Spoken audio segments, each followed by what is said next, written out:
100 বোমা বানানোর পারিশ্রমিক 40,000 টাকা। নিজেরাই বানাচ্ছে এসব বোমা, ঘরে ঘরে কারিগর। অঞ্চলের এক একটি বাড়ি, জমি, চর, নৌকা যেন বোমার আতুর ঘর। বাদ নেই স্কুলের ক্লাসরুমও। বোমার রসদও তারা বিক্রি করছেন এক পক্ষ আরেক পক্ষের কাছে। গোষ্ঠী বিবাদের জেরে শরীয়তপুরের বিলাসপুর 4 দশকের রণভূমি।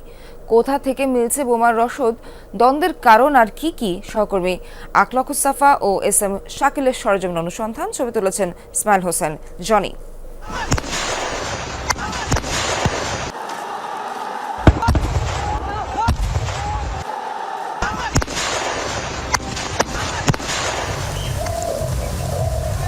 শরীয়তপুরের জাজিরা উপজেলার বিলাসপুর ইউনিয়ন। খোলা ময়দানের মতো এই জমিতেই 5 এপ্রিলের সেই ঘটনা, যার সূত্রপাত গ্রামের বাজারে দাঁড়ানোকে কেন্দ্র করে।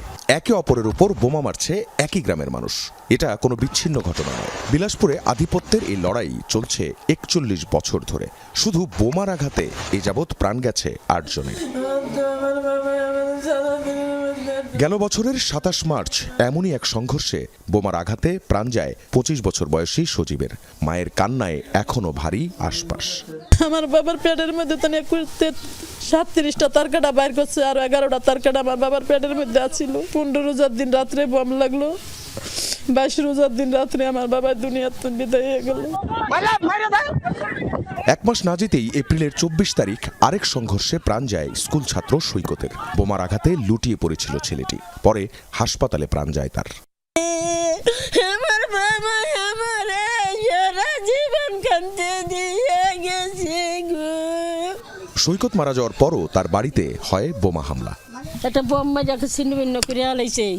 আমার বহিনের আইনা চিক করে দিয়ে গেছে ওই ধারে, ফিরে আবার মনে করে আমার ঘরের ভিতরে মারছে, ফিরে এই পিছনে একটা বারান্দা হেনে মারছে।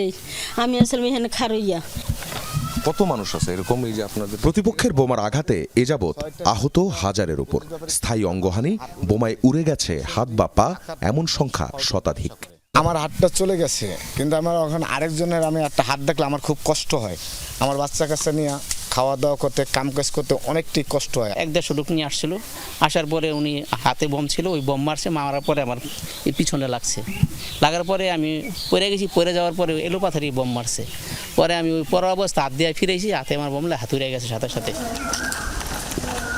প্রশ্নটা হলো, তারা কেন নিজেরাই নিজেদের মারছেন? অনুসন্ধানে যমুনা নিউজ উঠে আসে দুজনের নাম। এলাকায় দুজনই পরিচিত, বোমা কুদ্দুস আর বোমা জলিল নামে। কুদ্দুস বিলাসপুর ইউনিয়নের চেয়ারম্যান ও উপজেলা আওয়ামী লীগের সহসভাপতি। নিজের একচ্ছত্র আধিপত্য নিশ্চিত করতে 2001 সালে প্রথম বোমাবাজির শুরু তার হাত ধরেই। এলাকায় গড়ে ওঠা চরের জমি দখল নেয়া, পদ্মা নদীর নৌপথ, বালু তোলা আর মাছ শিকার নিয়ন্ত্রণ ছিল তার একার হাতে। একই ইস্যুতে তার প্রতিদ্বন্দ্বী হয়ে ওঠে এলাকার স্বেচ্ছাসেবক লীগ নেতা জলিল মাতবর। কুদ্দুসের বিরুদ্ধে নির্বাচনও করেছিলেন তিনি।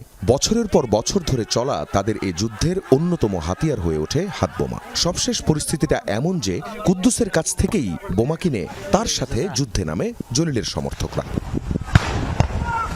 আপনি আমার মারবেন, আপনি মারি ফিরে যদি আমারও তো একটা কিছু করতে হবে। ওই ক্ষেত্রে আমাদেরও মনে করেন ওদের থেকে সংগ্রহ করতে হয়। যেই ছোট ছোট পোলাপানের দরকার আপনার এই যে খাতা কলম নিয়ে পড়াশোনার, তারা এখন এই বমের বালতি নিয়ে করতেছে। 24 বছরে অন্তত 60 বার এমন সংঘর্ষে জড়ায় দুপক্ষ। একটানা 16 দিনও চলেছে এই বোমা নিক্ষেপ। 37 বছর বয়সে এই প্রথম দেখলাম মারামারি, এই বিলাসপুরে মারামারি একটা মারামারিতে থামছে।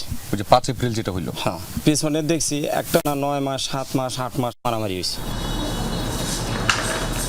কুদ্দুস আর জলিলের অপরাধের আমলনামা অনেক বিশাল। কুদ্দুসের বিরুদ্ধে 47টি মামলা, যার 27টি বোমা মেরে মানুষ হত্যা আর হত্যা চেষ্টার। জলিলের বিরুদ্ধে মামলা 50, যার 33টি বোমার।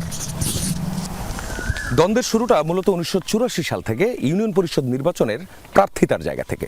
2001 সালে যা হাতবদল হয়ে আসে কুদ্দুস ব্যাপারীর হাতে। তারা নিজেরাই বোমা বানান এবং নিজেরা নিজেদের উপর তা মারেন। মেরে এলাকায় এক ত্রাসের রাজত্ব কায়েম করেছেন এই কুদ্দুস ব্যাপারী আর জলিল মাতবর।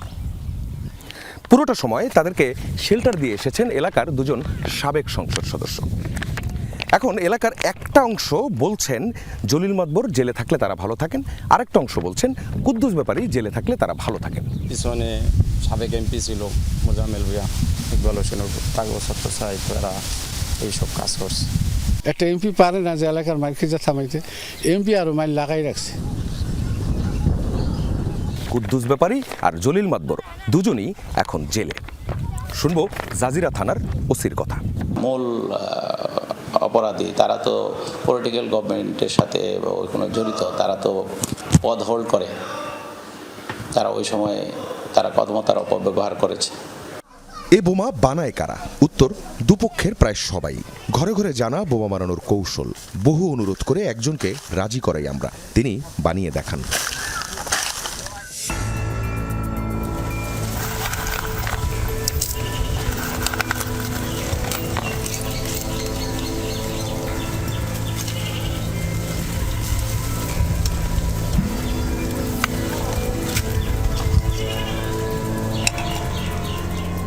উপকরণ সব সাথে থাকলে মাত্র 5 মিনিটেই তৈরি হয় এক একটি হাত বোমা। 100 বোমা তৈরি করলে পারিশ্রমিক 40,000 টাকা। নির্জন স্থান, বাগান, পদ্মার চর বা নৌকায় বসেও বানানো হয় বোমা। এই স্কুলটিও বোমা বানানোর আরেক স্পট। জানা গেল, সংঘর্ষের সময় কয়েকজন থাকেন যারা তাৎক্ষণিক বোমা বানাতেই থাকেন। মহিলারাও আছে এগুলোর মধ্যে? মহিলার হলো পাহারা থাকে, যে পুলিশ আহেন। বেতন মানে 100 বোমা বানিয়ে দিব, একটা চুক্তি থাকে, এত টাকা দিব। কোথা থেকেই বা আসে এর রসদ? কুদ্দুস আর জলিল দুপক্ষের বক্তব্যে রুট একটাই। কুদ্দুস ব্যাপারীর ভাই, বোমা কুদ্দুসের ভাই নুর ইসলাম ব্যাপারী, সে হলো প্রতিটা এলাকায় বোমের সাপ্লাইটা করে, বারু চাইনা বিক্রি করে, মানুষের কাছে কাছে ব্যবসা করে। মাঝে মাঝে মনে করেন ওনার পিক আপে করে নিয়ে আসে, নৌকা থেকে, নরসিংদী থেকে, ঢাকা থেকে, নদীতে ওনার পিক আপে করে নিয়ে আসে।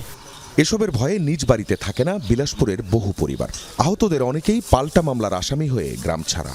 সারা দাদা বাইরে নেই, বমলে মানুষ খারাই রয়েছে, কইতে পারি বাবা দুনিয়াতে আমি পুরো মানুষ আসছিলাম, দেখছি না তো কত এমনি আগুন লাগছে। যাওয়ার সুযোগ দেয়নি। প্রথমে আইসা ওরা গদ্দুর কোবাইলো, বাড়ি ঘর বম ফিকলো। ফায়ার সার্ভিস ওই ব্রিজের উপরে আসছিল, ওরা ওই ব্রিজের উপরে গাছ ফালাইয়া বম ফিকছে, তারা আর আসতে পারেনি, আমাদের আগুন নিবাইতে পারেনি। পারলে বাড়ি বেছে দেবো না, এগুলো থাকতে চাই না। এত বছর প্রশাসন তাহলে কি করেছে জানতে চাই জেলার এসপির কাছে। প্রশাসনে যারা ছিল তারা চেষ্টা করেছে, কিন্তু তারপরও অনেক সময় যে আইনের ফাঁকফোকরগুলো আসামে বেরিয়ে আসে এবং তারা এই যে নাশকতাগুলো সাধারণত করে থাকে। দুই ব্যক্তির দ্বন্দ্ব আর প্রভাবের আগুনে পুড়েছে এমন শত শত ঘর। এলাকার অবস্থা এখন এমন, বেশিরভাগ পুরুষ পলাতক, কেউ আছেন জামিনে আর বাকিরা জেলে। আর লম্বা সময় ধরে যারা নিজেদের এবং সন্তানদের এই বোমা আতঙ্ক থেকে বাঁচাতে চেয়েছেন, এলাকা ছেড়েছেন, তারা এখন এলাকায় ফিরতে চান, বাপদাদার ভিটে বাড়িতে। দরকার তাদের নিরাপত্তা। আখলাকুস সাফা, যমুনা নিউজ, বিলাসপুর, জাজিরা, শরীয়তপুর।